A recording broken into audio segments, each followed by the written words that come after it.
Hello. Ele acabou de falar, recording in progress. Vocês ouviram? Eu vou, nesse momento, fechar meu chat. Ai, eu nunca sei como eu faço isso. Isso.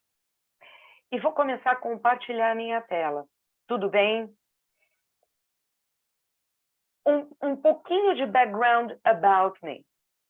Quem sou eu? Além, né, de todos esses certificados e eu acho importante que vocês saibam nesse momento que eu sou a Program Leader do Certificate in Teaching Bilingual Learners, que é um certificado chancelado por Cambridge International Assessment. Nós não estamos falando de Cambridge English, nós estamos falando do braço bilíngue de Cambridge. É um curso que, quando eu fui inducted, ele definitivamente mudou minha vida, meu olhar, minha perspectiva, ao ponto de meu parceiro na escola virou para mim e falou assim, mas, Cá, você quer mudar tudo que você já fez? Sim! Meus currículos sempre foram autorais. Eu trabalho no Colégio Vértice, depois de ter saído, de ter sido professora do ensino médio, coordenadora da Escola Móvel, coordenadora do braço bilíngue da Escola Móvel, por muitos anos. Chegou o momento que, depois de implementação de escrita, implementação e tal, eu virei uma pessoa, um manager fazendo planilha. Aí eu falei, não é manager fazendo planilha que eu quero ser da vida. Então eu fui para o Vértice, que são escolas muito parecidas. Se vocês conhecem o contexto aqui em São Paulo, são escolas de excelência acadêmica, escolas de alto grau de aprovação nas universidades, brasileiras e estrangeiras. E eu, no Vértice, eu ensino o ensino médio, né? Além de ter criado todo o currículo do ensino médio, e eu sou a coordenadora da educação infantil e dos outros braços bilíngues, educação infantil, Fundamental 1, Fundamental 2, que acho que é muito parecido com a tua área, Vera, muito. A gente atua como coordenador em alguns segmentos, e o nosso parquinho, e quando eu falo de parquinho, não estou falando só fazendo uma piadinha, porque é bastante... Tudo, boa prática, está pautada em boa teoria. O Mitchell Resnick é o cara que fala que a vida deve ser muito mais como kindergarten. E eu concordo com ele, por isso que eu chamo o ensino médio de parquinho, tá? Mas é essa habilidade de navegar em todos os segmentos, na sala de aula, fora da sala de aula, com professores que estão ainda inseridos no mundo ESL, English as a Foreign Language, e professores inseridos em contextos bilíngues e não bilíngues. Por que bilíngue, pessoal? É o cérebro do seu aluno, é o cérebro do falante. E nunca o que sai da boca do professor de inglês na hora da aula. Portanto, uma resposta para você, Regi. Bilinguismo é um fenômeno que é mais velho que a Bíblia, gente. Vamos combinar? Educação bilíngue é outra coisa. Educação bilíngue é o ensino de 2 ou mais disciplinas acadêmicas em L2. E vejam, apesar de eu não entrar tanto, eu não vou entrar tanto nesses conceitos acadêmicos, tá? Vocês vão perceber que eu não vou denominar português de língua mãe, nem tampouco primeira língua, e inglês como segunda língua ou língua estrangeira. Porque se eu faço isso, eu estou hierarquizando a importância das línguas. Vejam, quando você chama o português de língua mãe, meu Deus, que coisa louca, né? Mãe ou madrasta? Olha como isso está carregado de sentimento. Língua estrangeira, vamos combinar, pessoal? Faz tempo que inglês não é língua estrangeira. Olha em volta. Estrangeiro é polonês, é húngaro. Eu tenho o professor de matemática que trabalha comigo, ele tem família na Hungria, então ele está aprendendo húngaro. O único jeito é fazer aula online com uma professora que está lá na Hungria.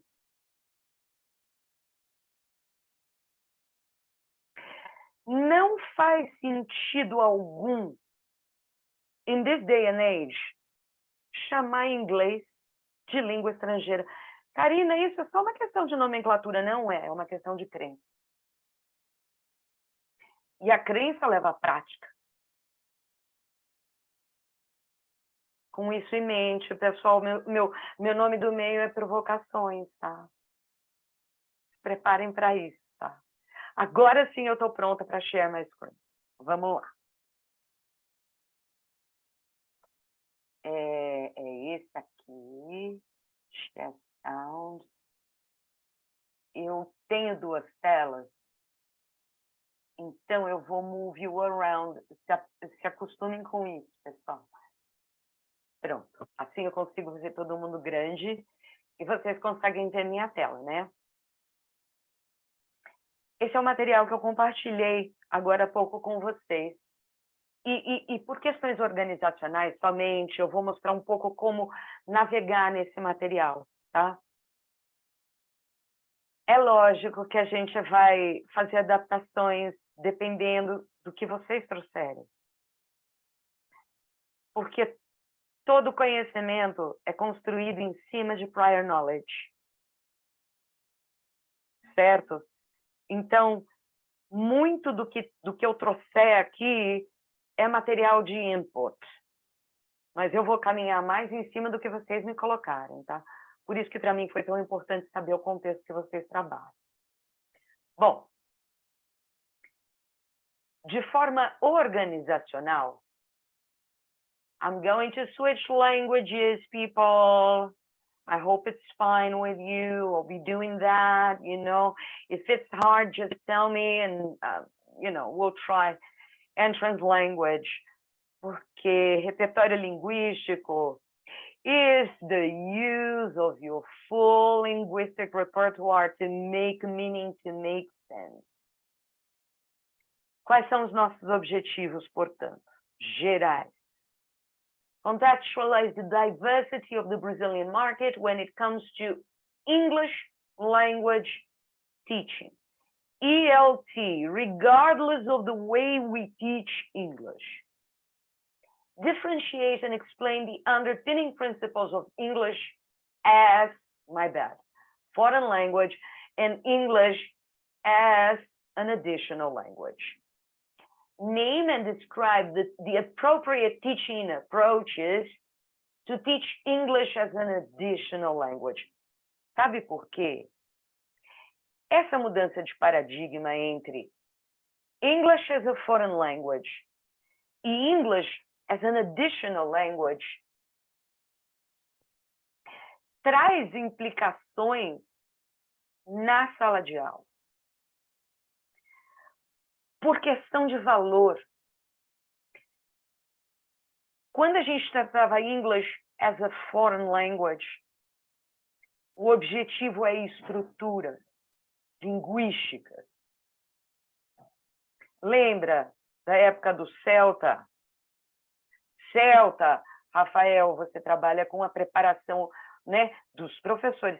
Sabe que o A de Celta stands for adults? Pois é, né? Será que a gente tem que ensinar o menino do Fundo 2 do mesmo jeito que a gente ensina adults? Imagina a criancinha do kindergarten. Bom, inglês é uma língua adicional. Ponto. O que é uma língua adicional? A L2 é aquela que é construída a partir do que o aluno conhece. Porque dentro desse cérebro não há caixinhas separadas para cada um dos nossos conhecimentos. Todos os conhecimentos e linguagens e línguas estão constantemente entrelaçados e imbricados. Vocês já viram como é uma sinapse acontecendo, coisa bonita? Sabe, quando tem aquela pum elétrico no cérebro, quando a aprendizagem acontece? Vocês viram, né? Eu começo a me entusiasmar, então vamos lá. Retrieve and expand. CLIL, Content Language Integrated Learning, que surgiu lá na década de 90. Os pioneiros, aqueles que começaram a falar de CLIL e de verdade tentaram começar a balancear os interesses de preciso ensinar conteúdo em inglês, preciso ensinar língua em inglês, os pioneiros têm nome. Eles se chamam David Marsh e Du Coyle. Aquele livro, CLIL, é o primeiro que todo mundo tem que ter, todo mundo tem que ler, porque ele é como o negócio nasceu. Só que esse livro é de 2010 e nós estamos em 2022. CLIL não é a única bolacha do pacote, pessoal. CLIL é uma abordagem já consolidada para contextos bilíngues. E lembrem-se, bilíngue é o cérebro do seu aluno. O Colégio Vértice, onde eu trabalho, não é uma escola bilíngue. É uma escola regular. Trabalhar educação bilíngue é trabalhar pensamento e a formação identitária desse aluno. Nosso objetivo é formar alunos bilíngues e multiculturais. Então, se CLIL não é a única bolacha do pacote, qual é a outra bolacha do pacote nesse momento? É uma coisa chamada Kappa Model. Contextualization, Awareness, Practice and Autonomy. É uma abordagem super mega nova. O livro, que é da Diane Teddick e do Roy Lister, sou uma grande fã de Roy Lister, é um cara que vocês deviam parar e assistir todos os vídeos dele no YouTube. Roy Lister. Anota o nome. Lister com Y, tá? Esse cara, ele faz trabalho com transcrição, tá? Ele trabalha no Canadá, então ele trabalha num contexto French, English, e ele teve a coragem de acompanhar, gravar, transcrever interações bilíngues, acompanhando o mesmo grupo de estudantes por 10 anos. Então, esse cara está fazendo ciência faz tempo, super present perfect continuous. E é ele que fala de corrective feedback. Tem mais ninguém falando disso, faz tempo. Uma coisa é falar de correction techniques. Sabe aquela do Celta? Que é on the spot e delayed correction. Isso já está meio velhinho, tá, pessoal?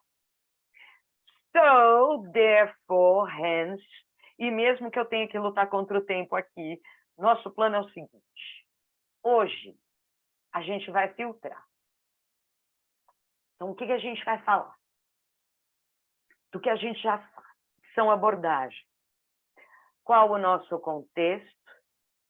E as abordagens que existem, né? Grammar-based approaches, communicative approaches, English as a foreign language, as an additional language, que eu já falei muito sobre isso, e cross-language connections. Inclusive, vocês vão ter uma lição de casazinha para amanhã, assistir um vídeo. Vai assistir um vídeo só. Amanhã, a gente vai olhar para CLIL, com um pouco mais né? Então, o que faz CLIL ser CLIL. E na quarta-feira, a gente vai olhar para o Kappa Model e o trabalho do Roy Lister, que é o que veio o ano passado. Tem coisa mais nova que isso, pessoal? Tem! A Du Coyle lançou este ano. Eu não consegui terminar de ler ainda. Um livro chamado Beyond CLIL.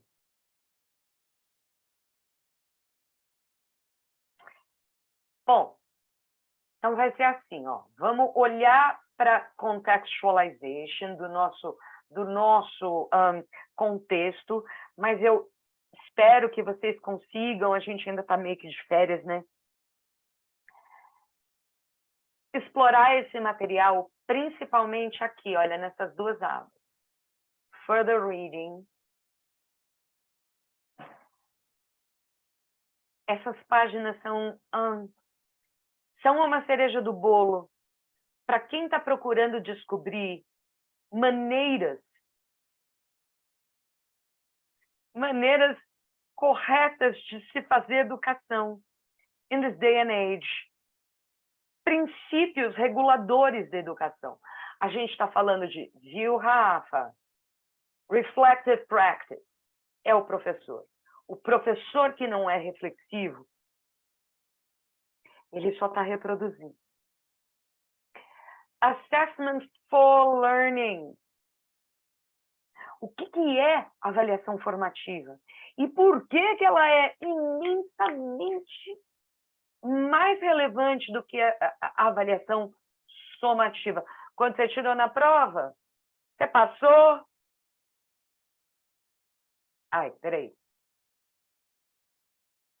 Metacognição. Já ouviram falar em metacognição? Vem aqui, postar. Se nosso objetivo é formar alunos bilíngues e multiculturais, a gente precisa... Porque é, no fundo, um dos pilares da Unesco. A gente precisa ensinar o aluno a aprender. E precisa ensinar o professor, for that matter, Rafa. O professor também precisa aprender como aprender. Aprender a conhecer, para ele ser, de verdade, o protagonista das suas aprendizagens. Esse professor, se ele for reflexivo, ele vai olhar para peer observation. O que quer dizer isso? Hey, mate, vem cá. Tipo, Grace, eu vou compartilhar com você uma aula minha do ensino do ensino médio, porque isso é a rede do bem. Peer observation é a rede do bem, com feedback e tudo mais. Peer observation precisa estar alinhada com o pensamento da escola, com o coordenador, Rafael. Porque quem disse que o coordenador is the almighty know-it-all? Falo para vocês conhecimento de causa aqui, porque eu fui coordenadora, sou coordenadora, sou professora, tenho um coordenador. E cada um de nós está num lugar que vai do lower order thinking skills para o higher order thinking skills. Peer observation. Mentoring, evaluating impact, pessoal, tem muito mais a ver com o trabalho que a gente no São Paulo Open Center faz. Um trabalho de mentoria personalizada e o acesso a essa mentoria personalizada precisa, é condição sine qua non, ter um impacto positivo na qualidade da aprendizagem dos nossos alunos. Independentemente do contexto que a gente atua. E é por isso, Rafa, dá uma olhada depois. Todo mundo aqui, dá uma olhada depois. Porque eu não sou muito boa de ficar vendendo produto, mas o meu pensamento é uma trilha bilíngue. O meu processo de aprendizagem foi galgar essa trilha bilíngue. Então, aqui nessa página, eu tentei explicar um pouco do nosso contexto. Há 4 tipos de contexto que a gente pode trabalhar aqui no Brasil. E, a partir disso, e com o pano de fundo das novas diretrizes, o que eu envision como um caminho válido para ser percorrido em educação bilíngue, quando a gente fala em desenvolvimento profissional de professor. A gente começa pelo CLEU e aí a gente vai para o periquito. Então, o que as novas diretrizes falam? Além deles falarem um monte de coisa sobre carga horária. Gente, eu sou prova viva que carga horária é uma questão. É assim que funciona nas escolas, tá? Então, Karina, vamos por 15 minutos do descanso aqui, mais 20 minutos do lanche. É assim para você chegar no tal do percentual, tá? E não sou eu que vou entrar nessa seara. Não. Porque o nosso ponto aqui é o que o professor precisa saber para se preparar para essas novas exigências, para ele conseguir atuar em educação bilíngue. Vamos lá. O professor de inglês ou o professor em inglês, aquele que ensina suas disciplinas acadêmicas em inglês, precisa ter pelo menos nível B2 de acordo com o Common European Framework of References. Ele precisa ser pedagogo, se tiver na educação infantil e nos anos iniciais, diria até o primeiro ano. Primeiro ano, como ano inicial, ele é muito mais parecido com o infantil 5 do que com o segundo ano, tá? A partir do segundo ano do Fundamental 2, ele precisa ter letras. E esse professor precisa ter um curso de especialização em educação bilíngue de pelo menos 120 horas. Pessoal, já fiz, é óbvio, e nem vou falar o nome da minha concorrente. Mas sabe qual é o problema? A maioria dos cursos que esses colleges e universities, estou falando da PUC, estou falando do Singularidades, oferecem, eles são única e exclusivamente, eles giram em torno do mundo teórico. Been there, done that, worn the t-shirt, sung the country song. Mas na hora de aplicar, como que eu faço essa parada tirar do papel? Esses cursos não nos dão esse apoio. I'm sorry. Se eu estiver vendendo, se eu soar como se eu estivesse vendendo um curso, mas eu não estou. Quando eu falei do PDQ em Teaching Bilingual Learners, eu falei para todos vocês que ele mudou minha vida e que meu parceiro no Vértice falou assim, quer mudar tudo, cara? Quero.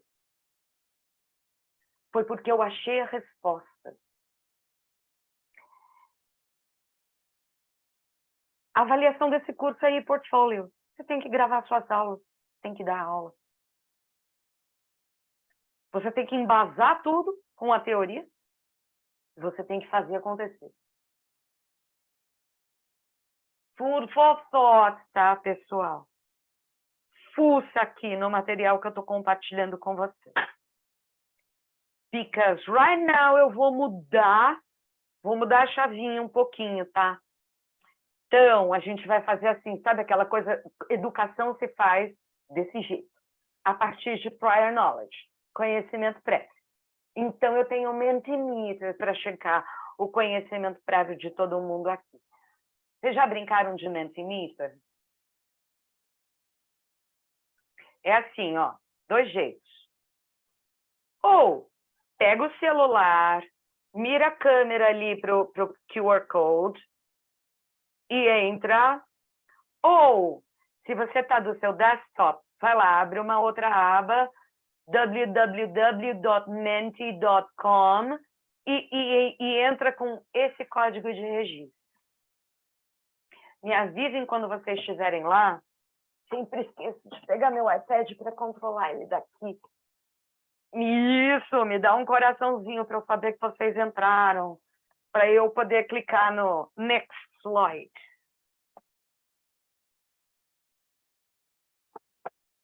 Gente, Mentimeter, falando em letramento digital, muito mais legal do que Kahoot, tá?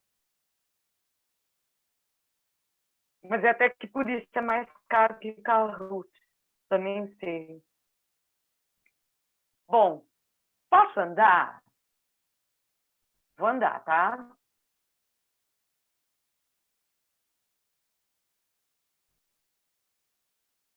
Eu tô lagging um pouquinho, porque tá carregando a página. Vamos lá. Grammar translation approaches, are they valid in bilingual education?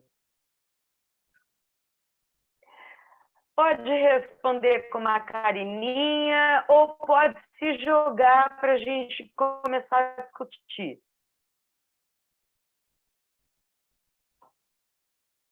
Someone?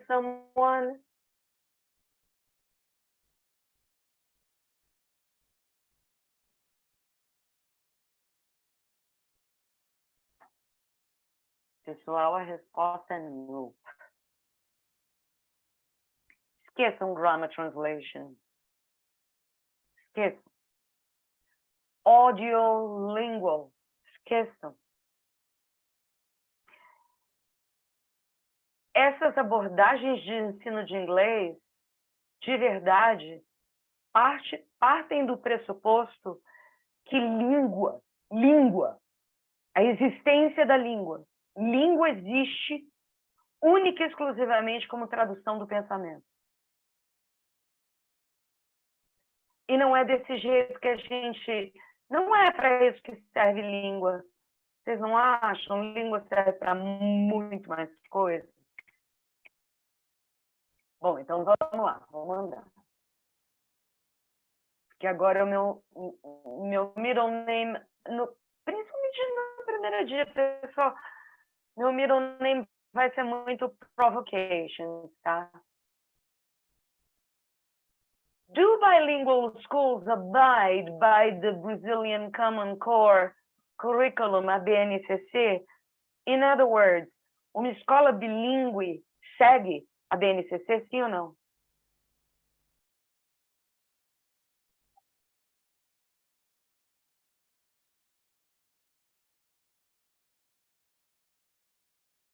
Sim, uma escola bilíngue, por lei, precisa seguir a BNCC. Ah, mas Karine, então o que é que eu faço? Na minha aula de inglês, eu tenho que dar a mesma aula de ciências que rolou em português. Não, pelo amor de Deus! Sabe por quê? Porque o que acontece em português, o que acontece em inglês em L2, não é uma tradução do que acontece em L1. Sabe o que a gente tem que fazer? Desculpa tentar entrar já com umas respostas prontas para vocês. Esse é um crash course. Eu vou tentar fazer o máximo do nosso tempo together. Disciplinas diferentes são ensinadas em inglês. Então, por exemplo, isso vale para você, tá, Vera? Ao invés de você ter um curso de science, você tem um curso de Global Challenges. E aí, nesse curso de Global Challenges, você vai incluir, sabe quem? As ODS da Unesco. É assim que eu faço, pessoal. Já dei o caminho das pedras para vocês. Vocês conhecem o que são as ODS? Objetivos de Desenvolvimento Sustentável da Unesco são 17. Fala, Bela. Compartilhe. Não, é só falar que conheço. E só reforçar a questão que, por lei, né, não tem como a gente sair da base como um curricular, lembrando que a base ela não é currículo, ela é um parâmetro, né? Quando a gente pensar nos parâmetros nacionais curriculares, ela é o ponto de partida. E também porque a base curricular ela não é só conteudista, ela é muito no foco competências e habilidades, né? O que quer dizer que a gente tem que encontrar uma forma de incorporar, integrar competências e habilidades. Quando a gente fala nas séries finais, a gente tem os 5 eixos, né? Que precisam ser desenvolvidos. Nas séries iniciais, a gente tem as habilidades. E na educação infantil é mais tranquilo, né? Que a gente trabalha mais com os objetos de conhecimento ali, né? Os objetivos de conhecimento e desenvolvimento. Só isso que eu comentar. E é isso, e isso é mudança de paradigma. Porque, para nós, professores de inglês, by the end of this lesson, I would like to have enabled my students to better use the present perfect. Olha, que quebra de paradigma. É o sair da linguagem como meio de comunicação para a linguagem como ferramentas de construção do conhecimento. Isso mesmo, isso mesmo. E a mudança de paradigma mais alta é, enquanto a gente ensinava English as a foreign language, o objetivo de aprendizagem é para o professor e não para o aluno. E aí o aluno pensa assim com os botões dele, mas o que eu faço com isso? Mudança séria de paradigma. O que eu faço com as verbos de frequência? O que eu faço com esse cara chamado present perfect? Para que eu preciso ficar decorando tabela de verbo? É isso, né, pessoal? Temos um problema estabelecido. Sabe por quê? Porque, by and large, é isso que o professor brasileiro sabe fazer. Por quê? Porque a gente está num contexto de English as a foreign language, como todos vocês disseram. Educação bilíngue é meio que areia movediça ainda no Brasil. A gente está crawling. Então vamos fazer ciência junto. Vamos fazer a coisa acontecer. Pôr em prática. Vamos andar.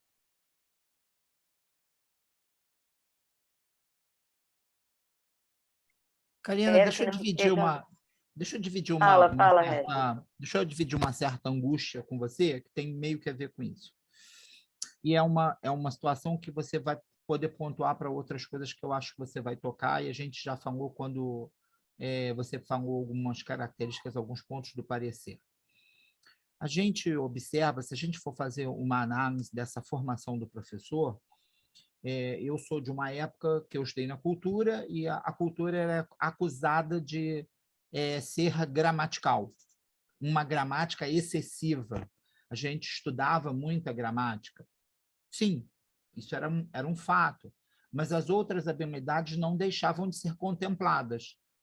Eu acho que a grande questão é que as outras habilidades eram contempladas em função dessa gramática bem construída, bem consolidada, bem trabalhada. Ponto. E aí abandonou. Deixa eu só terminar. Sabe por quê? Tá, termina. E aí o mercado se transformou radicalmente com o Communicative Approach, e aí todo mundo começou a entrar naquele viés assim, abandona a gramática, abandona tudo, o importante é o nosso aluno falar, ele pode falar errado, ele pode falar de qualquer jeito, ele pode falar de qualquer sotaque, o importante é se comunicar. Sem se comunicar, sem se comunica, ele aprende, sem aprende, ele vai, isso é o que é o importante. Ponto. E aí a gente vê uma gama, uma geração de professores, hoje em dia, que tem uma comunicação perfeita, mas que não tem uma base gramatical consolidada. Isso a gente pode observar no reflexo da gente ter a dificuldade que a gente encontra hoje no mercado de encontrar bons professores, porque existe muita gente que sabe inglês, que fala inglês, que se comunica em inglês. Ponto. Mas essa pessoa, esse profissional, ele não tem uma base gramatical consolidada da língua, ele não conhece a língua e ele não sabe ensinar. E aí a gente agora, atualmente, se depara nesse momento, aqui no Rio de Janeiro, nesse boom inicial de bilinguismo, e aí o que acontece? Começa a se cobrar de um professor que não tem uma vivência estrutural da língua, de formação da língua,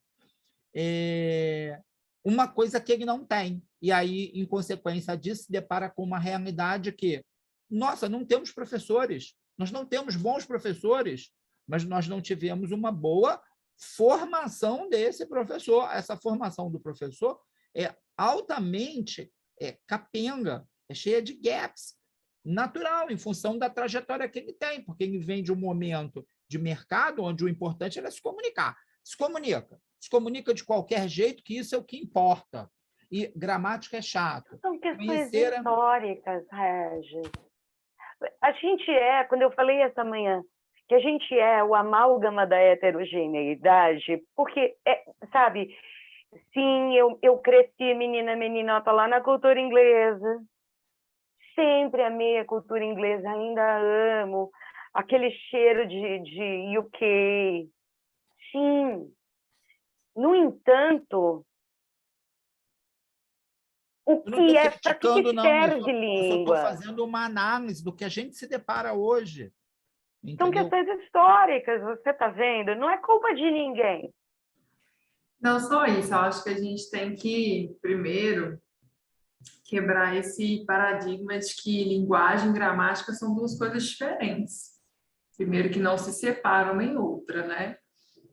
Talvez o problema, Regis, não é nem no fato de não trabalhar sintaxe nas aulas, construção sintática da língua inglesa. Eu acho que o problema é o professor não entender como que essa construção sintática, né, essa gramática universal da língua inglesa do aluno, como que ela vai se construir através de aulas que explorem somente habilidades, porque, por exemplo, quando o aluno ele faz a leitura de um texto, ele está internalizando a gramática de uma forma indutiva, né, da compreensão textual daquele texto. O mesmo acontece quando ele faz uma atividade de listening, a mesma coisa quando ele simula uma atividade de speaking, só que tem que ser um bom professor para conseguir construir isso, porque se é um professor que tem essa mentalidade que, é só uma atividade de listening, não tem gramática aqui.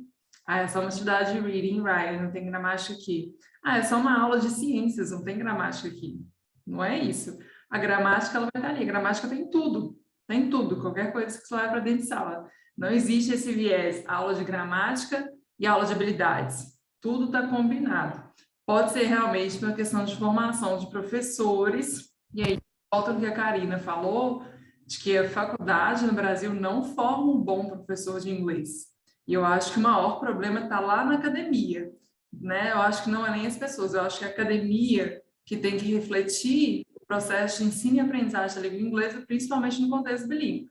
Se você para pegar hoje a grade curricular da maior parte dos cursos de letras no país, ainda são poucas as que trazem a perspectiva de um estudo da educação bilíngue no país. No mais, elas continuam com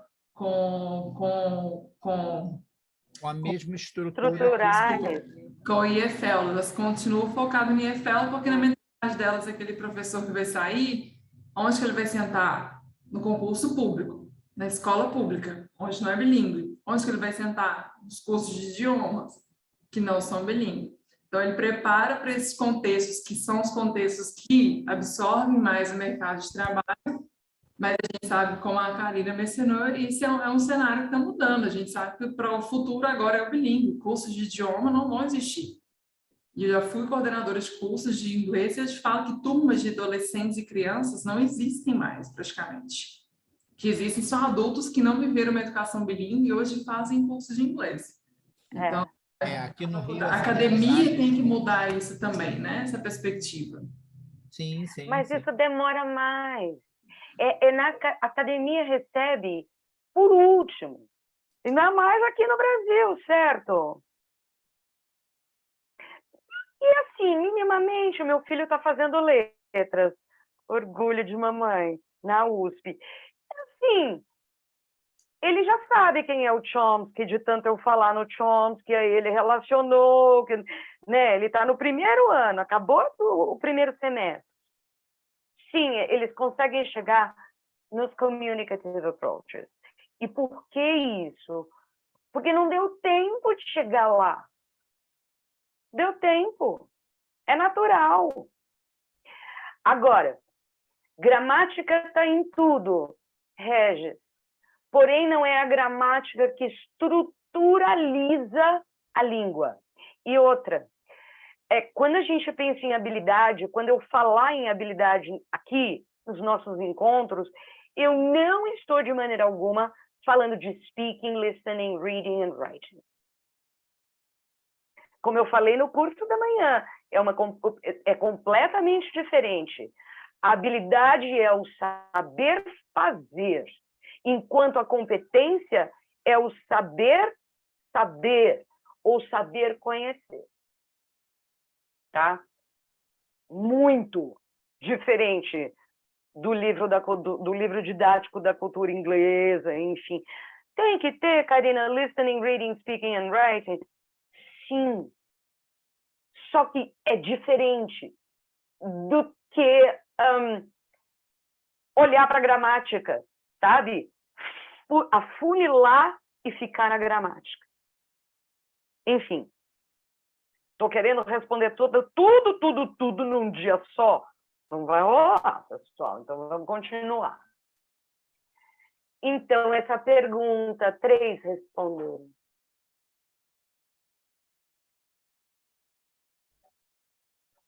Eu vou mostrar a resposta certa. Click Enter. Ele mudou. Resposta certa é essa, Ninguém escolheu a resposta certa? Oh my God! Então vamos entender esse statement. In order to meet the demands of the 21st century education, teachers must draw on approaches investigated by the latest research and the communicative approaches belong to the 20th century. To be even more precise, 1986. Adoro Krashen, pessoal. Amo Chomsky de paixão. Grace, a aula que eu vou compartilhar com você do ensino médio, os meus meninos estavam vendo um vídeo do Chomsky, tá? Amo Chomsky, amo. Mas a ciência do século XXI, olha quanto tempo passou. São os estudos, porque a ciência na educação, e como eu já mencionei, o Roy Lister, a ciência estatística sendo produzida no mundo sobre o comportamento do sujeito bilíngue. Só que não tem nada disso aqui no Brasil. Porque a gente está engatinhando. E ninguém tem muita coragem de gravar e transcrever tudo que eles falam na vida inteira. Mas eu posso dar exemplos do que os alunos bilíngues fazem. Fundamental 1. Lá, segundo, terceiro ano. Teacher, I don't remember. Eu amo o I don't remember. São esses comportamentos, como essa língua é produzida, como é inegável que essas duas línguas que compõem o repertório linguístico do nosso aluno, elas estão permanentemente em contato e se auto-influenciam o tempo todo, ao ponto deles produzirem isso. I don't remember. Tá vendo que beleza? Todos nós temos um exemplo para dar. Então, vamos andar. Oh, maldita fim de tarde, né? Que tá todo mundo colado na internet.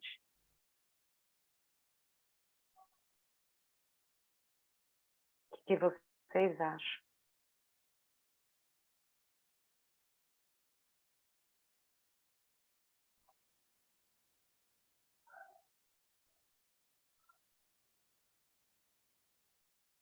E lembra que eu estou falando de English as a foreign language.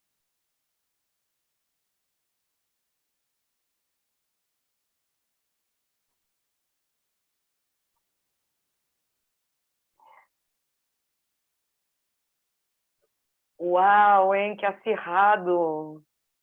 Que acirrado. Deixa eu mostrar a resposta.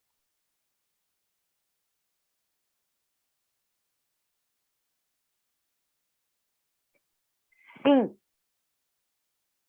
A maior implicação pedagógica de tratar inglês como língua estrangeira é que sempre, até na época da cultura,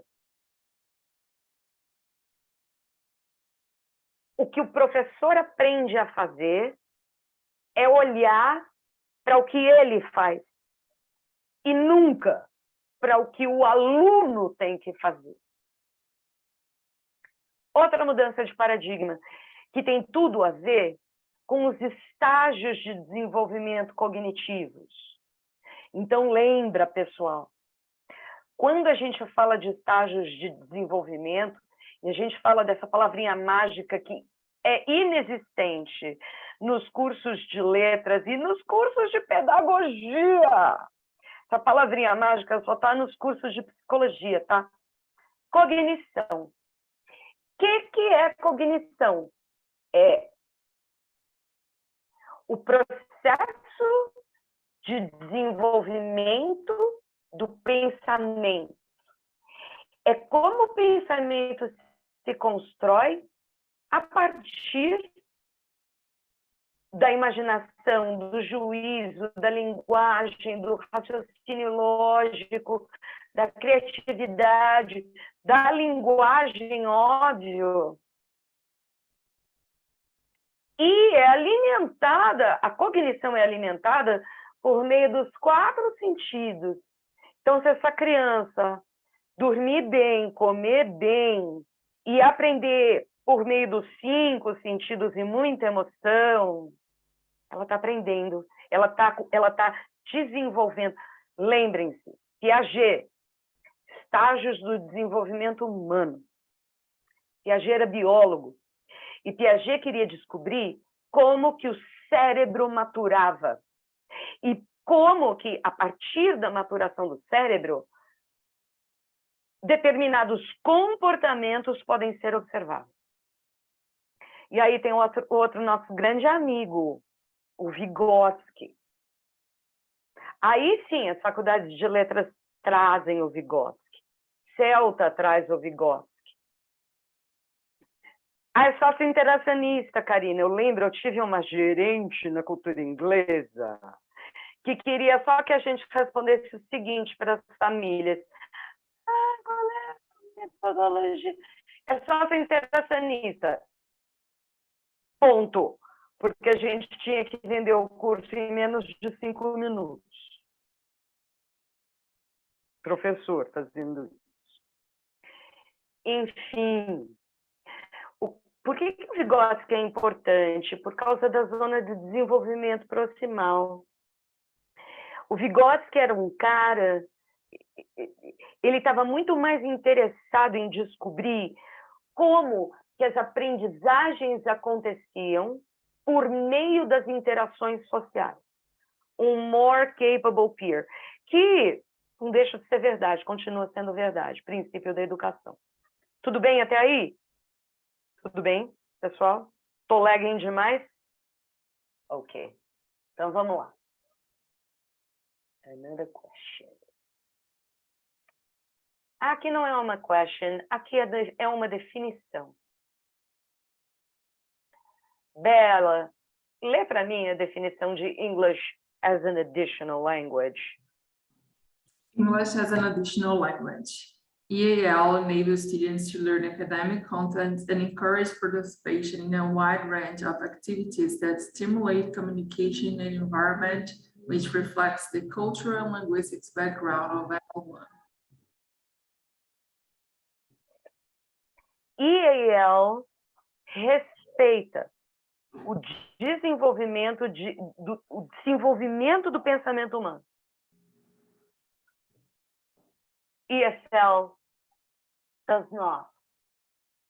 E é por isso que as crianças e os adolescentes desapareceram dos cursos de língua. Afinal, como eu já falei, o A do Celta é adult. Uma coisa, outra coisa. Então, next slide. Então, vamos falar de CLIL. Quando a gente pensa em Content Language Integrated Learning, sim, é óbvio, tem uma mudança de chavinha aí, é óbvio. Você está usando outra abordagem, então é óbvio, tem uma mudança. Mas vocês acham que CLIL envolve um ban on the communicative approaches?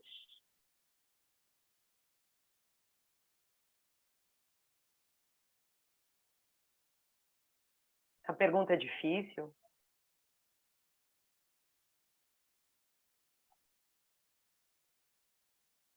Mais ou menos, Vera. Vera, apesar das escolas literárias, né, ignorarem o que foi produzido antes, a gente está falando da ciência da educação. Então, não há um completo ban. Há sim um completo ban para tradução. Amiga, tradução não vale. Então, vamos pensar um pouquinho sobre CLIL. CLIL é inegável, CLIL é a abordagem mais disseminada na Europa. Todos os currículos que eu já escrevi na vida state que a abordagem é CLIL. Quando você traduz a abordagem CLIL para as famílias conseguem compreender o que é CLIL, tá? Então, recomendação. CLIL é o ponto de partida para se fazer educação bilíngue.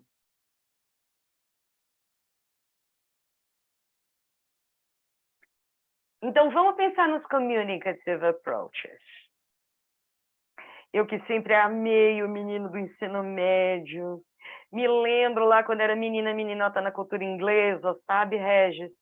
Quando Luiz Otávio Barros saiu da coordenação acadêmica e chegou aqui, o Ian Newby, e ele chegou de Manchester, a gente não entendia nada que ele falava até se acostumar com o sotaque dele.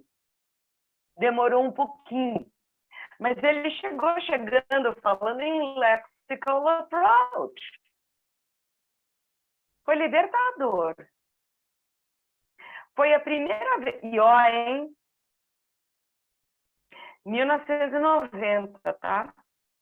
Referência Michael Lewis. Tem tantos Michael na nossa vida.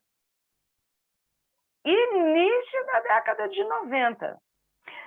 Mas eu vi luz no fim do túnel.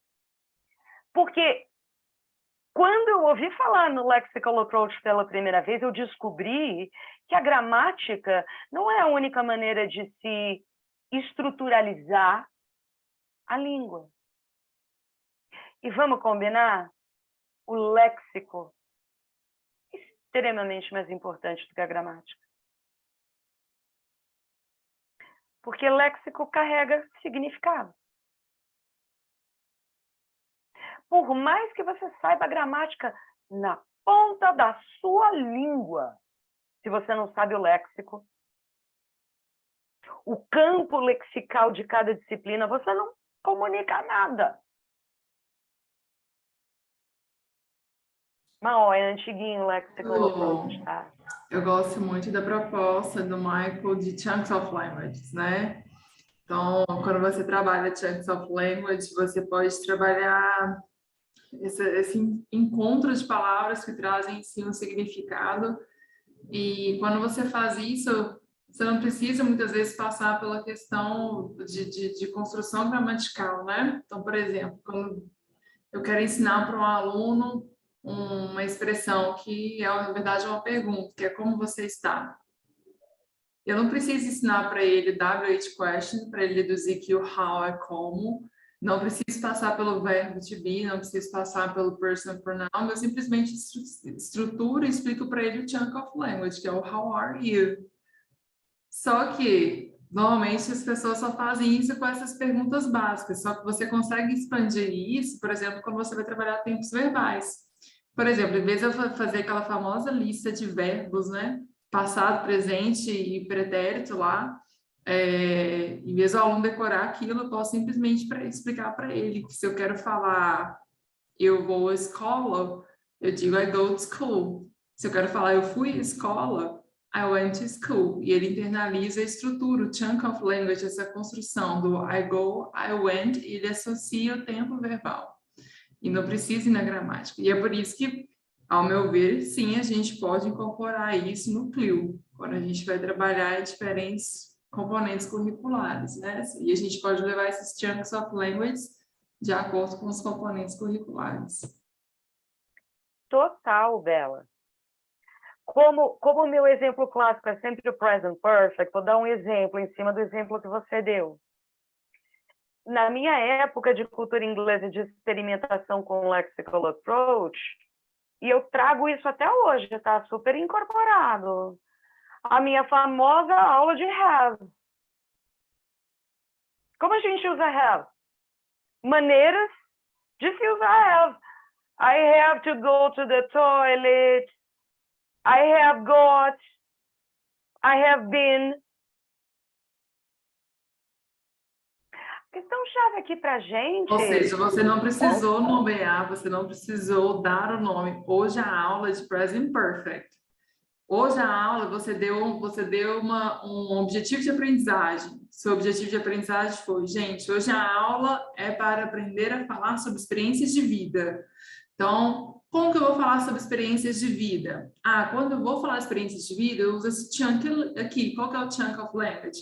I have e alguma coisa, por exemplo, I have been to the US. I have done many paperwork in my life. E por aí vai. Então, você não precisou explicar para ele que o I have o auxiliar, que não nem tem uma tradução, né, uma equivalência na língua portuguesa. Tem uma equivalência, mas não tem uma tradução na língua portuguesa. Você vamos entrar em particípio do verbo, por aí vai, né? Ou seja, você mudou o foco, né? Não é grammar-based, com objetivos de aprendizagem focados em propostas comunicativas, em situações comunicacionais. Exatamente isso. E isso não é novo. Isso é communicative approach. Eu ia falar isso agora. Você estava comentando, Bela, sobre isso. Até, desculpa, eu tenho mania de chamar, todo mundo vai sendo pelo diminutivo, tá? Por favor, Fica é à Isa. vontade, todo mundo me chama de Isabela, meu Então tá trabalho bom. também, pode ficar tranquila. Você estava falando sobre isso, eu já estava pensando no livro que eu utilizo. E ele acaba falando disso. Não é um livro tão novo, porque eu utilizo o Kids Box de Cambridge, não sei se vocês conhecem, né? Porque o foco, a princípio, foi trabalhar para fazer a certificação com os pequenininhos desde o começo. E aí ele fala muito disso sem apresentar completamente a parte. Então, você estava falando disso, eu já estava pensando lá nas estruturas do Kids Box, como é que ele faz. E é exatamente isso, né? Através desse léxico, desse Chunks of Language, que é tão legal. Achei fantástico o seu comentário. Porque aí, gente, vocês estão vendo essa quebra de paradigma. O professor que a gente tem hoje, ele firmemente acredita que ele precisa ensinar a estrutura gramatical. Tem uma hora, Karina, que precisa formalizar? Óbvio que tem. Mas vejam por onde começa o movimento e o que a gente quer que ele faça com isso. O aluno deixa de ter uma posição passiva e não muito esclarecedora, diga-se de passagem, para ele se envolver mais nessas aprendizagens. Quando ele vê what is there for them. Bom, vamos continuar andando.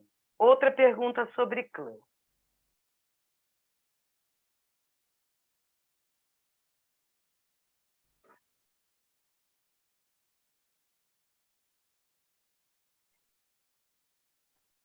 Pergunta difícil.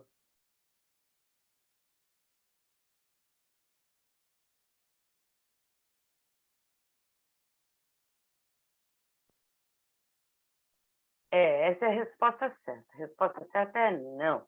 Apesar do livro, eu confesso que, gente, é tudo bem, é necessário, né?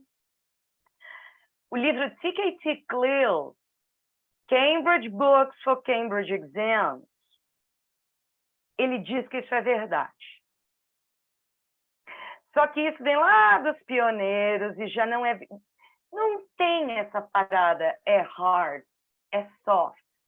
Porque o princípio de existência de Clill é uma abordagem fluida, que num contínuo, dependendo do seu contexto, ele se adapta. Então, quais são os dois extremos desse contínuo? O primeiro extremo é aqueles que são content-oriented. E o outro extremo desse contínuo é language-oriented. Clill é um contínuo. Não existe. There is no such thing as hard or soft. Clill é. É isso. Fluido, lógico. Amém, Bauman. Modernidade líquida. Não dá para negar isso mais, não dá. Aí. Outra perguntinha básica né? Cleo, eu penso que vocês já devem ter ouvido falar, né, no 4C Framework do Cleo. What do the 4Cs stand for?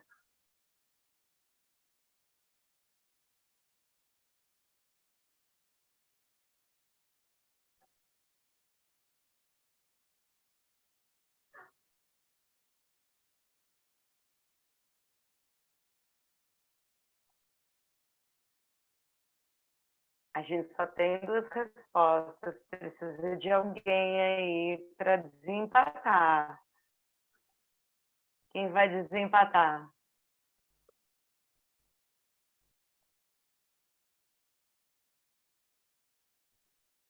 Olha só. Então, eu vou clicar no Enter ali para mostrar a resposta, tá? The 4 C's framework of GLIL are content, cognition, communication, and culture. Nessa ordem, diga-se de passagem. Percebem por que eu falei anteriormente que tem uma palavrinha mágica chamada cognição? Que não está nos cursos de letras, nem nos cursos de pedagogia. Sim, temos um grande problema no ensino superior.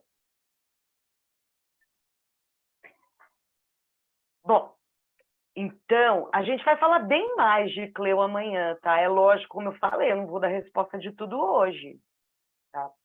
Por hoje, meu middle name é Provocations. Então, vamos andar.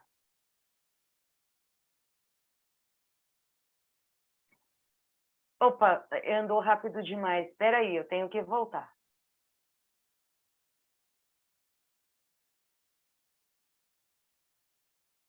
Palavrinha mágica. Momento mágico. O que é uma sinapse? São sinapses, tá vendo? Dentro do nosso cérebro, não se fala muito hoje em dia da plasticidade do cérebro. Vocês sabiam que ser bilíngue protege o cérebro humano de doenças degenerativas como Alzheimer, Parkinson? Em 6 anos, se você tem no seu código genético, lógico que você vai ter the disease, mas o offset da doença é postergado em aproximadamente 6 ou 7 anos. Descobertas da Ellen Bialystok. Tá? Pensou em neurocientista, estudando bilinguismo, vai lá ver as palestras da Ellen Bialystok lá na internet. Então, o que é cognição? Cognition describes the mental processes involved in gaining knowledge acquired through thought, through experience, and the 5 senses, which allows individuals to accumulate new learning by thinking, judging, problem solving, and distinguishing the experience of knowing from the experience of feeling. Todo mundo já assistiu aquele desenho da Pixar, Inside Out?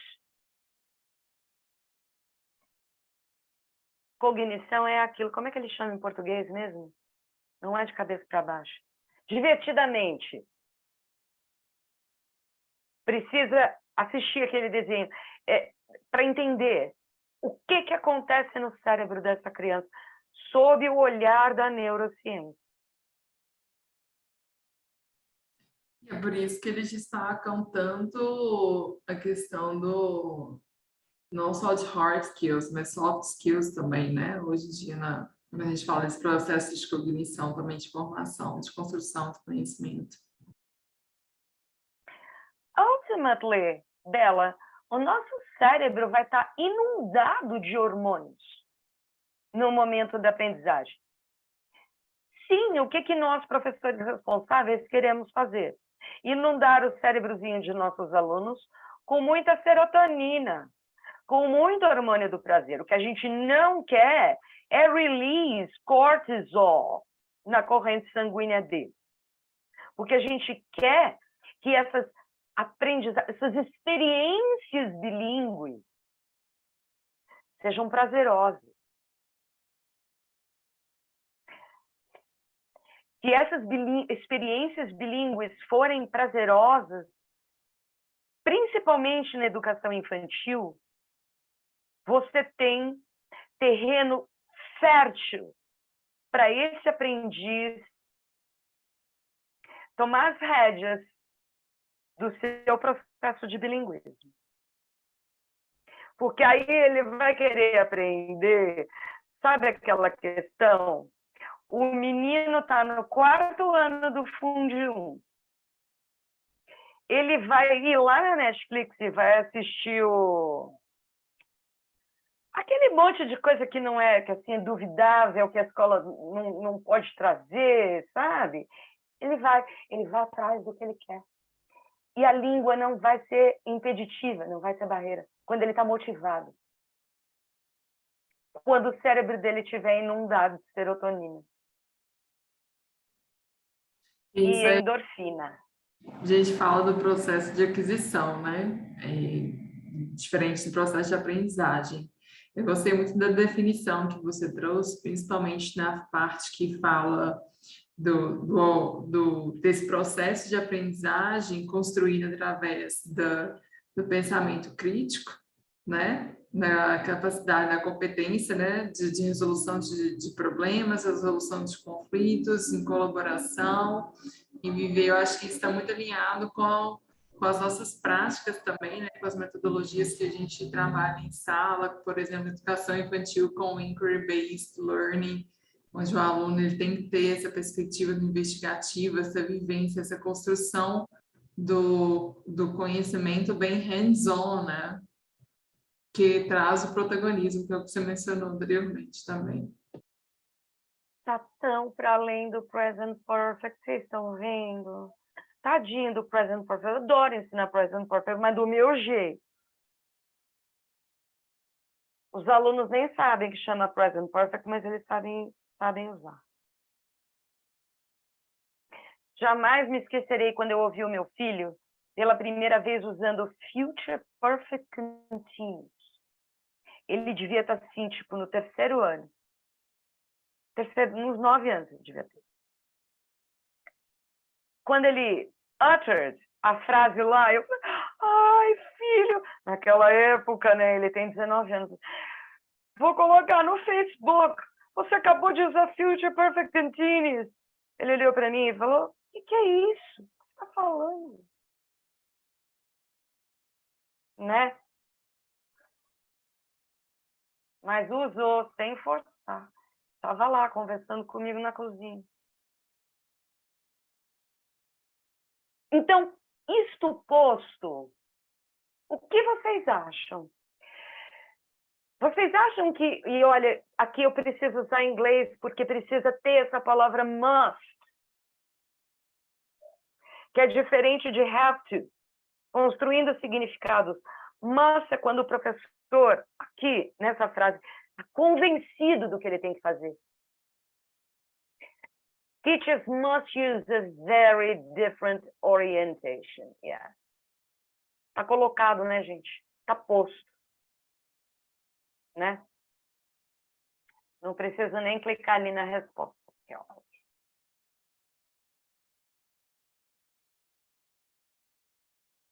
Acho que vocês já sabem a resposta dessa pergunta também, porque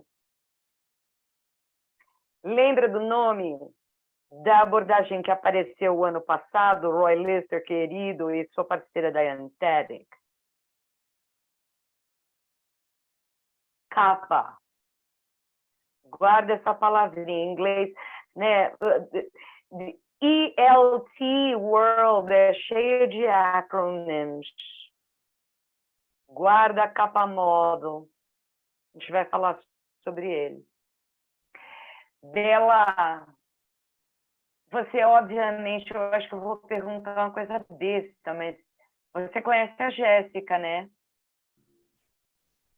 Da Bernoulli. Conheço sim. Ela está fazendo outro curso essa semana. Ela está fazendo um curso sobre escrita de objetivos de aprendizagem. Mas conheço sim, trabalho com ela.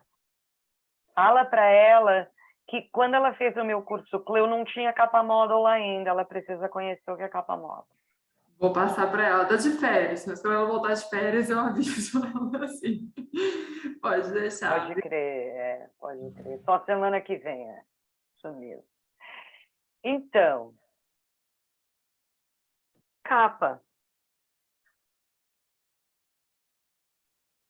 Perguntei do acrônimo do Cleo, agora qual é o acrônimo do capa?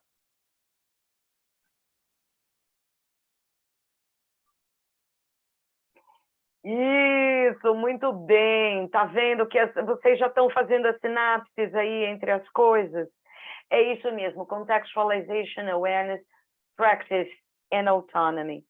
Por fim, antes de eu terminar essa apresentação, vamos pensar um pouquinho onde vocês estão.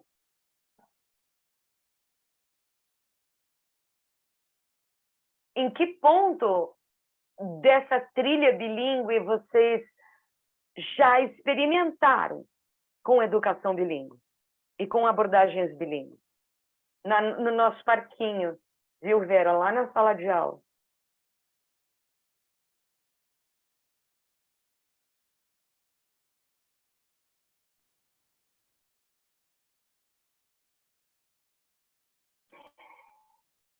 De verdade, pessoal, eu tenho certeza que esse é o caminho. E é um caminho sem volta. Porque a educação bilíngue é a solução da educação para o século XXI. E não sou eu que estou falando isso. É o que diz a União Europeia. E a União Europeia vai ainda mais longe. Eles recomendam fortemente que a educação bilíngue seja feita por meio de CLIL. Então, agora eu vou mudar de aba de novo, tá? E tem que hide the floating panels aqui. Hide the floating panels. Então, vocês vão ver, vocês já receberam, mandei para vocês aqui no chat, se precisar eu mando de novo essa nossa apresentação. Na hora que vocês forem navegar pela apresentação, esta aba que eu vou aparecer assim maiorzinha aqui, é essa apresentação aqui, que está carregando. Tem mais coisa nessa página, tá? Nessa página eu vou disponibilizar o vídeo do nosso encontro de hoje. Tá legal? Nessa página tem mais leitura complementar da série Getting Started, de Cambridge International, para vocês. A gente já cobriu quase tudo. E por que eu falo quase tudo de hoje? Porque aqui, e aí vai naqueles momentos que vocês vão conseguir se aprofundar nesses conhecimentos. Eu falei muito de communicative approaches, né, gente? Muito. Mas eu falei do Chomsky, eu falei do Michael Lewis e seu lexical approach. Será que é só isso, os communicative approaches? Nessa apresentação, com muito mais material, deixa eu checar o horário, muito mais material de explicação, explanatório. Eu estou andando, ó, já fizemos mentimistas. Olha quanta abordagem nesse mundo cheio de abordagem. Olhem lá como o lexical approach é um deles.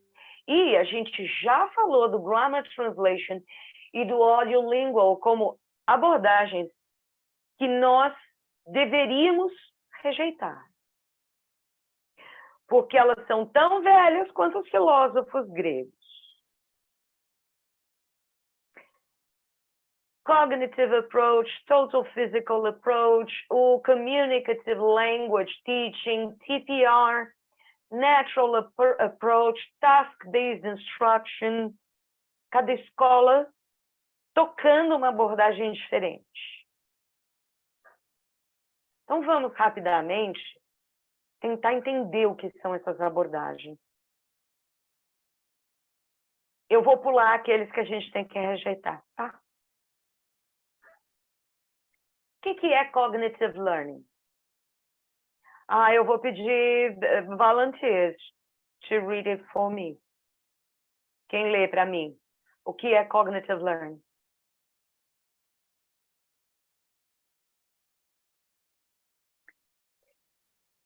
Olha, igualzinho os meninos do ensino médio, olha isso. Igualzinho, sem tirar nem pôr. Ninguém Olá. voluntaria. Então vai, Bela. Cognitive learning is a way of learning that helps students use their brains more effectively.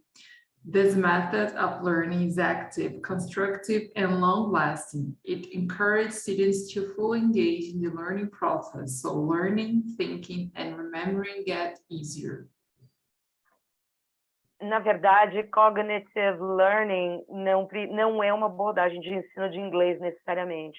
Qualquer escola responsável tem que fazer isso. Ponto. Regardless of language.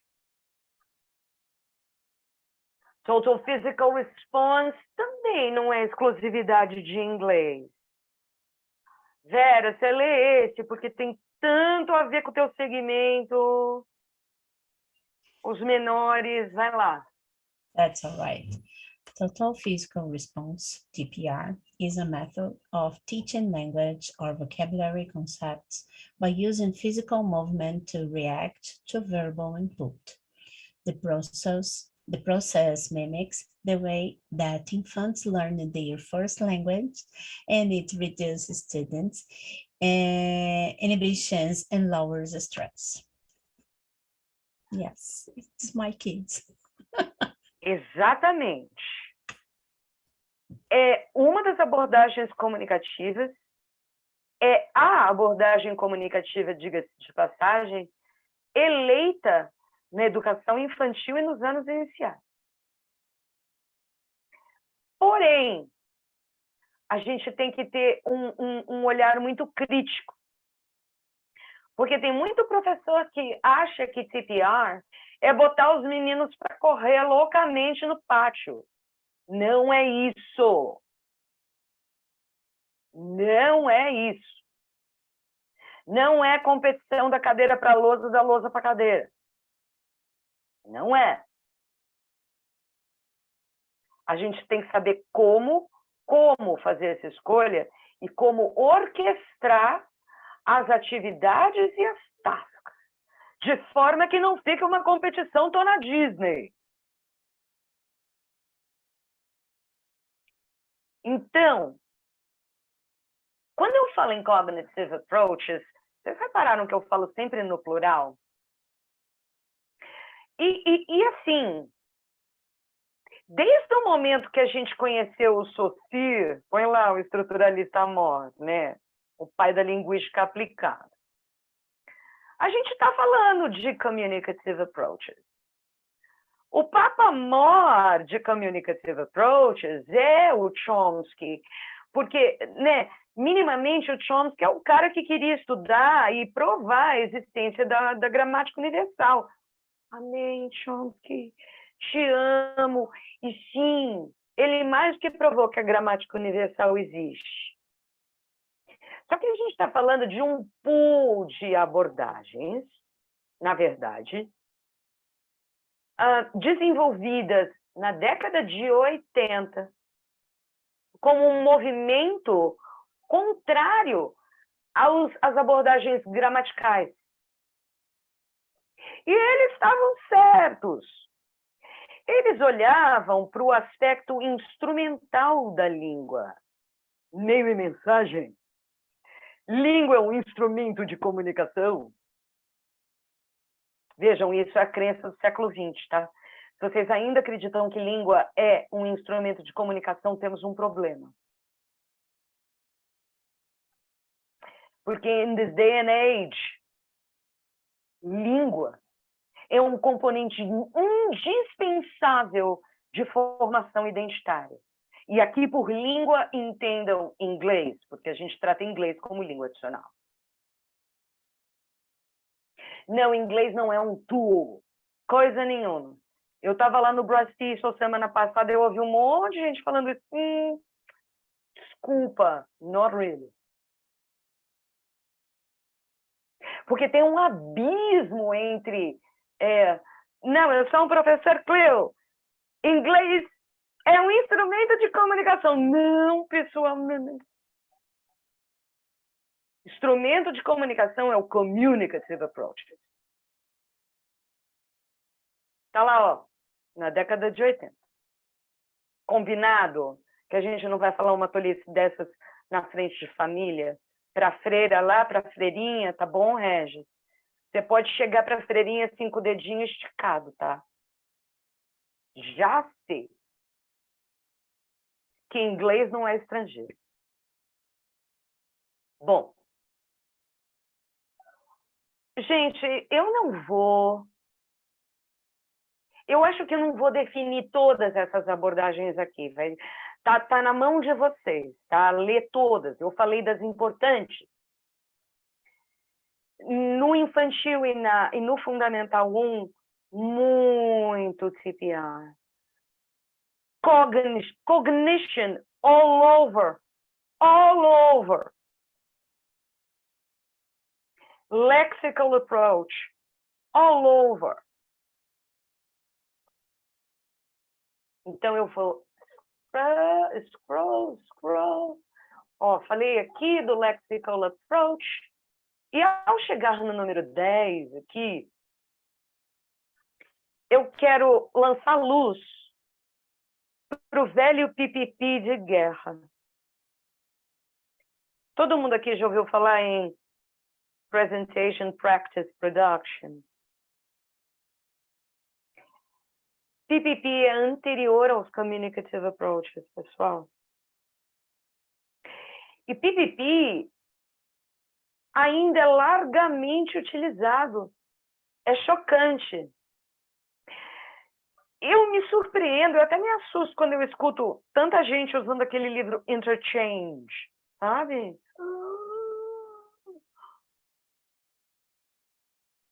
Esse é antigo, viu? Esse é Eu, com caverna, 14 anos, assim, corre, foge daquele exercicinho no fim da sequência didática, sabe? Preencha as lacunas com o que é verdade para você. Não! não, Isso não é a para última você ler. mudança, usei as folhinhas do Interchange para enrolar os copos. Funcionou muito bem. Né? PPP é mecânico, PPP... Está mais que provado que PPP não funciona, gente. Se PPP funcionasse, a gente teria um percentual da população brasileira maior falando inglês. E não é o caso, tá? Então, professor... Na educação, eu falo de escolas públicas, a impressão que eu tenho é que é a base do material da construção do professor em sala é PPP. Essa é a minha percepção.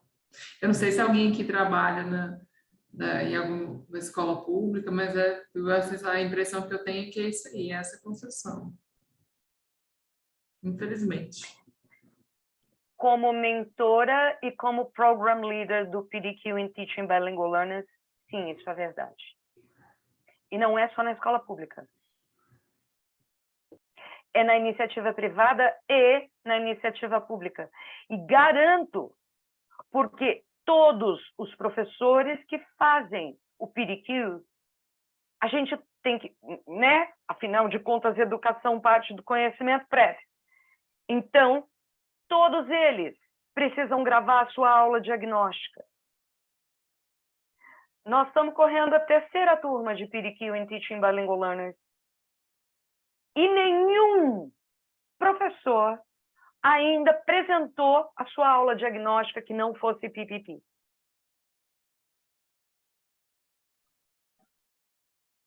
Regardless of context. Muitos deles trabalhando em escolas bilíngues, tá? A conclusão é o professor precisa desesperadamente se capacitar.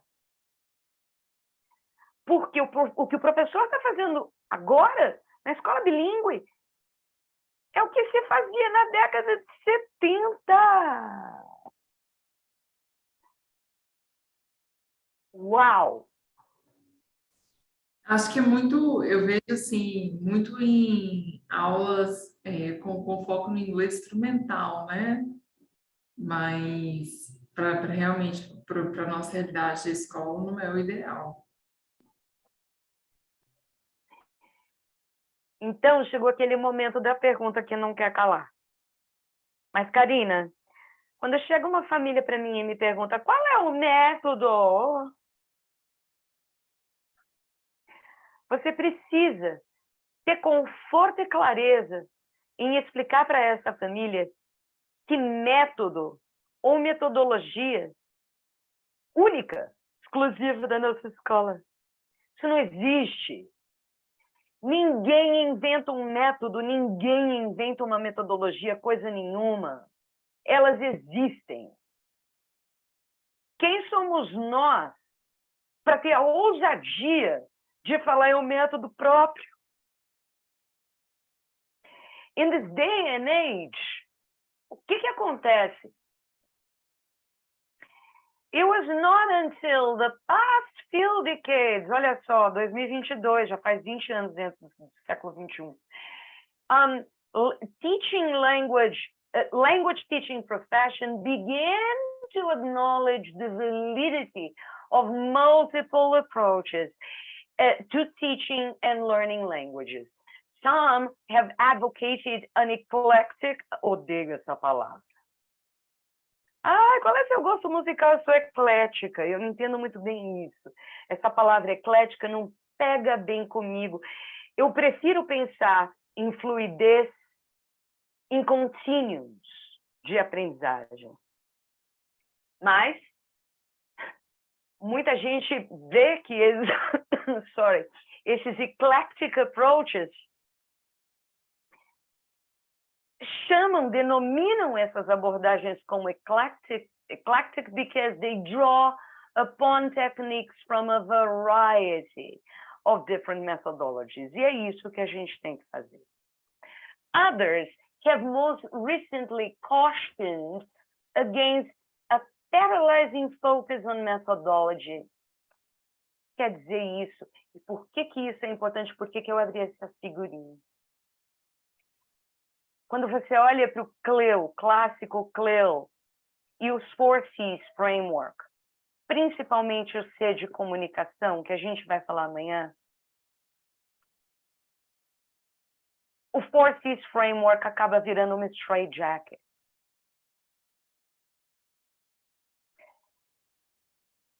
E quando você está paralisado nessa straitjacket, você não sabe por onde você começa, por onde você caminha e onde você quer chegar. Por isso que precisamos admitir que CLIL é um contínuo. Amanhã vocês vão ver quando a gente falar de Language Through Learning. Areia movediça. Então, essa parálise, this paralysis might affirm that any discussion of methods must attend to the underlying theory of language learning, as well as the social context and the needs of learners. Vocês todos devem se lembrar do aluno que a gente tinha antes da pandemia e do aluno que a gente tem depois da pandemia. Eles não são mais os mesmos. Eles têm diferentes necessidades. Por isso, Regis, que eu falei de manhã, que o currículo é pulsante, é vivo, é por isso, porque os alunos mudam. Então,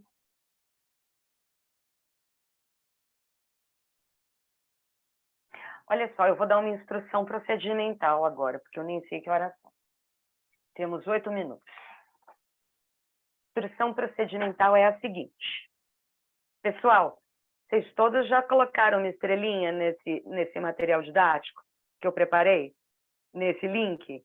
Quer que eu compartilhe de novo aqui no chat? No need. Esse é o link que a Fátima compartilhou por e-mail, né? Também. Não. Isso. Então, a instrução procedimental é: eu tenho uma liçãozinha de casa para amanhã. O que é essa liçãozinha de casa? Eu quero me aprofundar, então eu vou ler as partes da Bits and Pieces que a Karina pulou, para me dar aqui um background um pouco mais cheio de substância. E aí, o vídeo que eu pedi, lembra que eu falei desde o início da sessão? É esse vídeo aqui, ó. Ele chama Cross Language Connections Between L1 and L2. Por que ele está aqui? Porque ele é um sample do que é educação bilíngue. Há um porém, entretanto.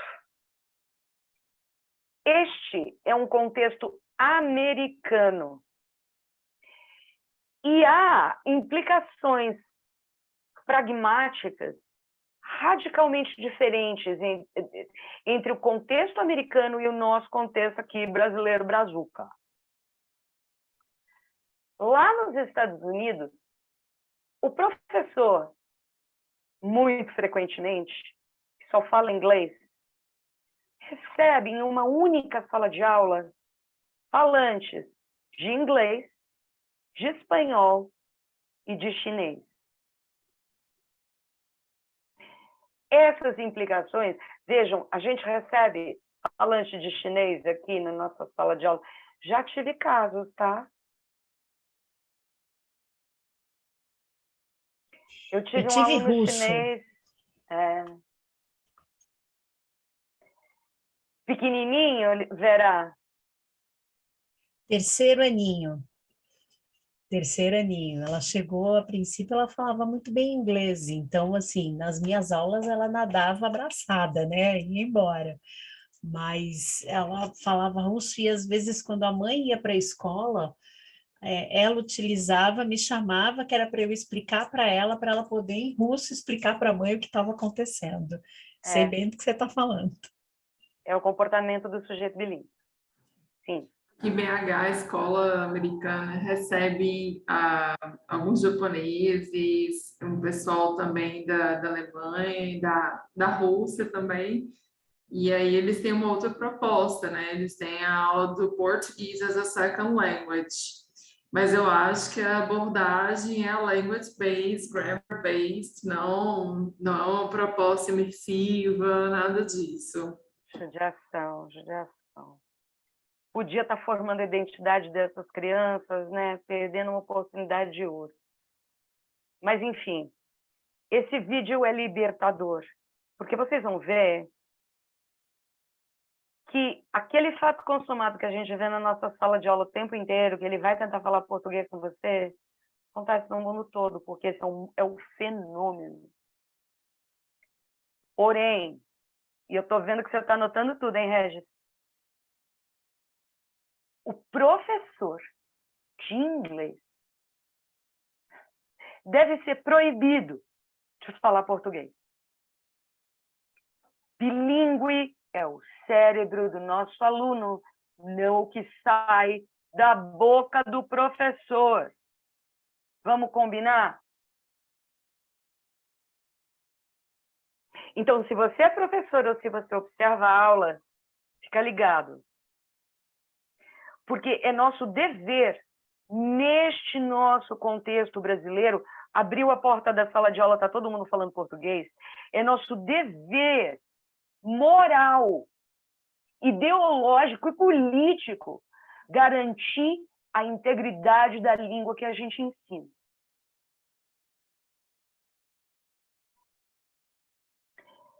Bom, 3 minutos. O que eu vou fazer em 3 minutos? Eu vou voltar um pouco essa apresentação aqui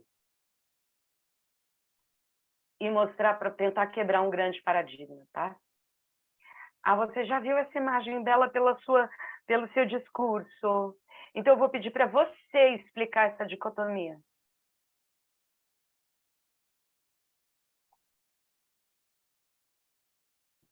Estou tentando tirar um mundo aqui. Desculpa, vou falar a verdade que eu estava respondendo o WhatsApp da escola, não estava prestando atenção. Mas o que você gostaria que eu fizesse, Karina? Pelo seu discurso, porque eu já ouvi você dar o mesmo exemplo que é o meu exemplo ali, você já deve ter me ouvido falar isso, O meu pedido para você é, vou pedir para você explicar essa dicotomia, ou seja, por que que esse quadro traz para o professor, para a escola, para nós. A mudança do paradigma, a quebra do paradigma. Por quê?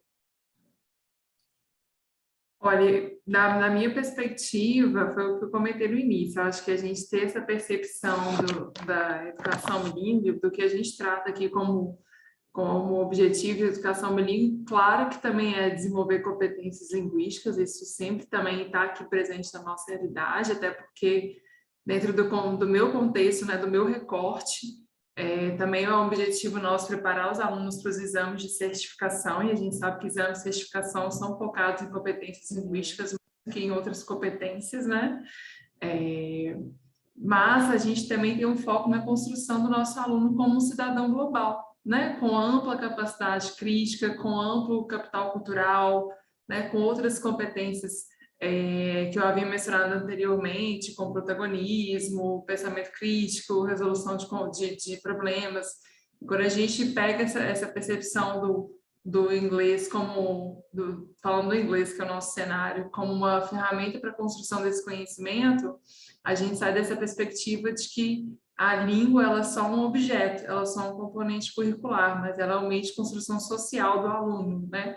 E isso se torna parte, isso faz com que o aluno ele quebra essa caixinha do inglês para quando estiver fora do país, ele começa a ver a linguagem como uma forma de vivenciar o mundo, né? Por isso que hoje a gente fala também que o bilíngue ele carrega muita bandeira dos projetos de internacionalização, porque ele quebra essas fronteiras do aluno com outras realidades, com outras perspectivas, com outras vivências, por aí. Essa é a minha percepção, gente. Assina embaixo. E também endosso, o exame de Cambridge é necessário, endosso. Sim. Qualidade é importante, sim. E muito, deveras. Sabe, Regis, quando o Roy Lister e a Diane Teddick escreveram esse outro livro, vou mostrar para vocês, tá? Calma, doses homeopáticas.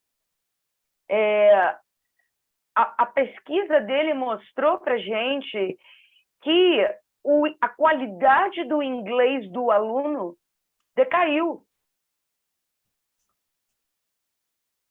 Os alunos começaram a única e exclusivamente usar a linguagem muito básica.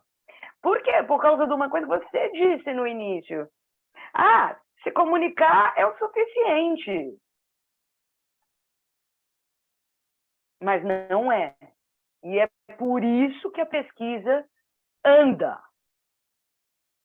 Eu vou parar de share, porque agora vai ser com vocês olhar essa apresentação, mas eu sei que a Vera tem um comentário para fazer. Eu tenho. Na realidade, eu vou te cutucar um pouquinho. Porque na sua webinar, eu acho que eu até comentei sobre isso, né? E aí até complementando um pouquinho do que a Isa comentou, né? De utilizar o inglês como ferramenta, né? E até nessa ferramenta, exatamente nessa construção desse conhecimento. É o que eu falo muitas vezes para os meus pais na escola, né? Que a gente está pegando esse pedacinho, todo esse aprendizado do inglês, as chunks of language, eu adorei esse termo, Isa, exatamente para construir o conhecimento, Michael, viu? e aí das duas. Não, achei o máximo. Depois vou procurar melhor. E aí utilizar tudo isso nesse caminho, nessa construção. E nada melhor do que fazer isso em português e inglês, né? E aí, falando de neurociência, aí a gente abrange para uma série de caminhos onde, quando a gente começou com o programa bilíngue realmente lá dentro da escola, os alunos começaram a se desenvolver em espanhol de uma forma que a professora de espanhol até se assustou. Nossa, Vera, mas como é que eles estão? Eu falei, então, vamos lá, né? A gente está abrindo caminho realmente com a língua inglesa e aí vamos estender para as outras línguas também, né?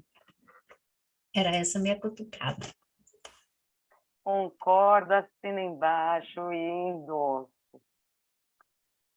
Grace super quietinha, sessão inteira, Rafael também. Triggered aí. Tudo. É que eu não tô dentro Deu desse um trigger.